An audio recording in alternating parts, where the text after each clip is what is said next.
ક્યારેક ક્યારેક એવું થાય છે. હવે તો પ્રદ્યુમ્નને ગમતું આપણે કરવાનું.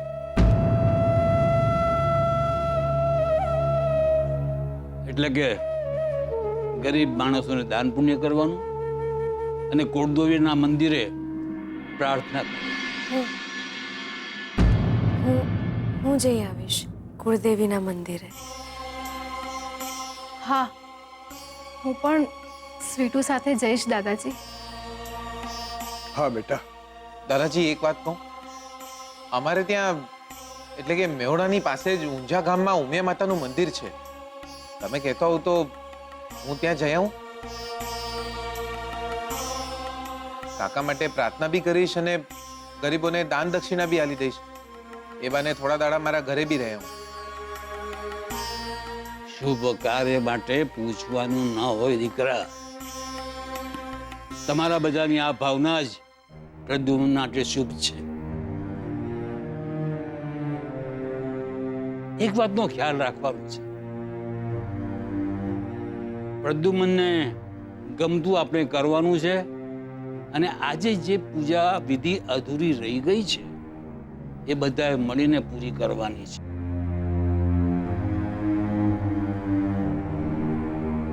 દાન પુણ્ય કરીને, પ્રાર્થના કરીને. અને બદલો લઈને. હું બદલો લઈશ અને એ જ મારા માટે એમના પપ્પાની વિધિ હશે. જ્યાં સુધી ભગવાન શંકરના ત્રિશૂલથી હું આ ભેદને ના ઉકેલું, મને શાંતિ નહીં મળે.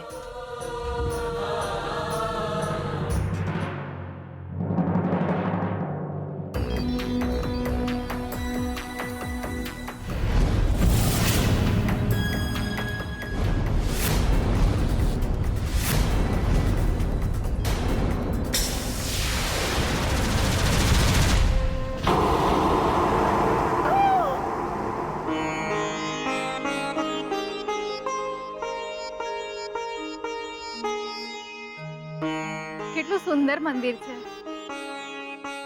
હા બેન. હું અને શોધન જરૂર અહીંયા આવીશું. જી.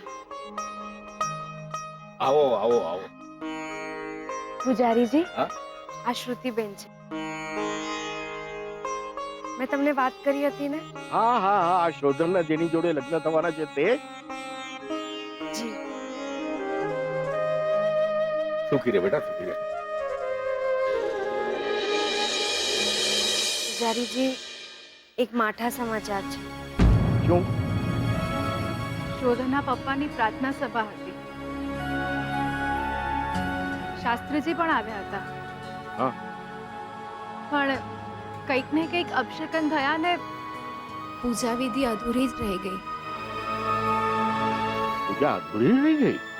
જી પૂજારીજી. આ તો અશુભ કહેવાય. જેવી માતાજીની મરજી બાપા. તમે દર્શન કરી લો.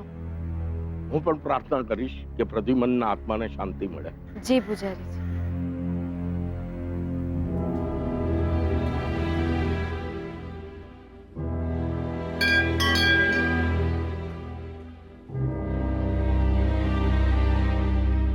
પ્રદ્યુમ્નની પૂજા વિધિ અધૂરી કેમ રહી ગઈ?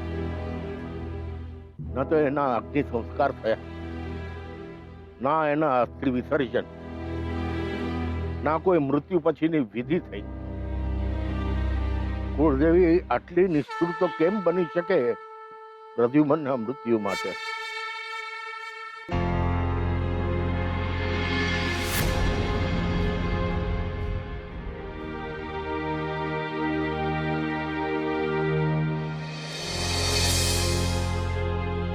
પૂજારીજી, હવે અમે રજા લઈએ. ભલે.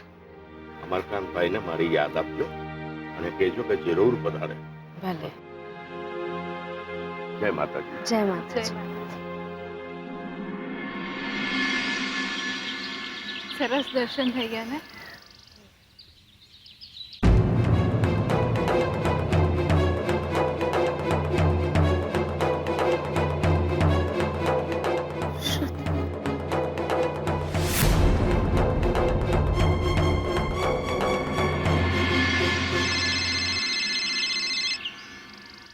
મમ્માનો ફોન છે.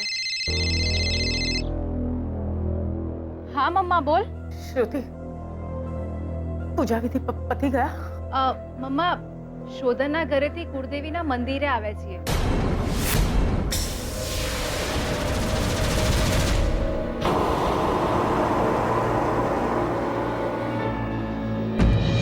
કુળદેવીના મંદિર? શ્રુતિ, મેં તને ના પાડી હતી ને કે તારે કુળદેવીના મંદિરે ક્યારેય નથી જવાનું. કહ્યું હતું ને મેં તને. એકચ્યુઅલી દાદાજીએ કહ્યું કે આ મંદિરે પણ પ્રાર્થના કરી લો, એટલે સ્વીટુ સાથે હું પણ આવી ગઈ. પાછી ફર, જલ્દી ત્યાંથી પાછી ફર. પણ મમ્મા મારી રાઈટ નાઉ. પણ મમ્મા, હજુ હમણાં જ અહીંયા આવ્યા છીએ અને હજુ જસ્ટ દર્શન જ કર્યા છીએ અમે. દર્શન થઈ ગયા.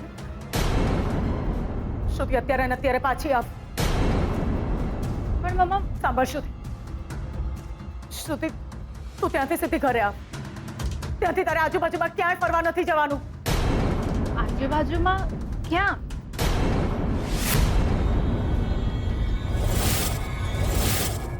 શ્રુતિ, તે બાજુમાં એક પર્વત છે અને તારે પર્વત પાસે નથી જવાનું. બસ. મમ્મા, રિલેક્સ રિલેક્સ.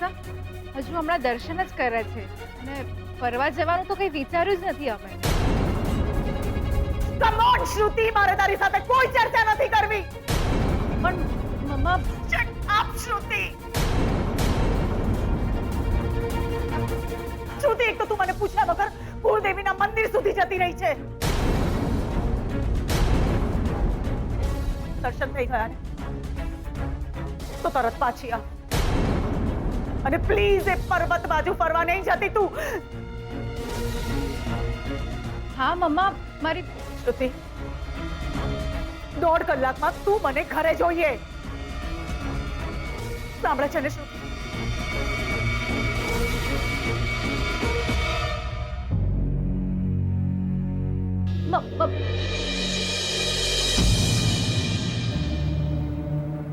ખબર નહીં કેમ મમ્મા આટલી બધી ગુસ્સે થઈ ગઈ.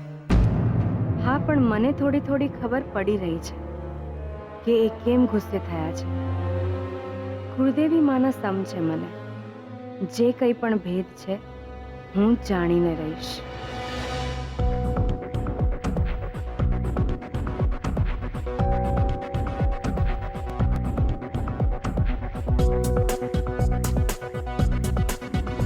મમ્મા,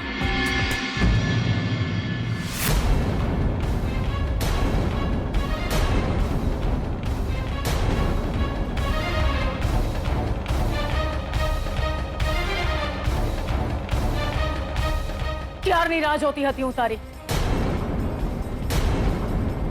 કેટલા ફોન કર્યા? જો પહેલા ફોન કર્યો તો આઉટ ઓફ કવરેજ એરિયા અને પછી ફોન કર્યો તો સ્વિચ ઓફ. યા મમ્મા, ફોનની બેટરી. ક્યાં ગયા હતા બંને જણા? મમ્મા કહ્યું હતું ને કુળદેવીના મંદિરે. કુળદેવીના મંદિરે જ ગયા હતા કે પછી ત્યાંથી ક્યાંય ફરવા ગયા હતા? મેં ના પાડી હતી ને પર્વત ઉપર જવાની. ક્યાંય નથી ગયા મમ્મી. ખાલી કુળદેવીના મંદિરે દર્શન કરીને પાછા આવે છે. Why don't you trust me? મારા ના પાડવા છતાં પણ તું કુળદેવીના મંદિરે ગઈ. How can I trust you? Mamma, શોધાના પપ્પાની વિધિ અધૂરી રહી ગઈ હતી એટલે ઘરે બધા ડિસ્ટર્બ હતા અને શાસ્ત્રીજીએ કહ્યું કે કુળદેવીના મંદિરે જો કોઈ દર્શન કરી આવે તો હું સ્વીટુ સાથે ચાલી ગઈ. મેં ના પાડી હતી તો પણ. પણ મમ્મા, કુળદેવીના મંદિરે ગઈ હતી, બીજે ક્યાંય નહીં. અને એમ પણ લગ્ન પહેલા મારે એકવાર મંદિરે દર્શન કરવા જવું પડશે.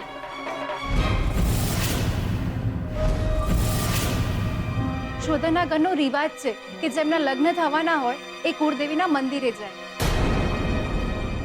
લોક શ્રુતિ, શોધનના પરિવારને જે કુળદેવીમાં માનવું હોય માને. જે મંદિરે જવું હોય જાય. પણ તું ક્યાંય નહીં જાય.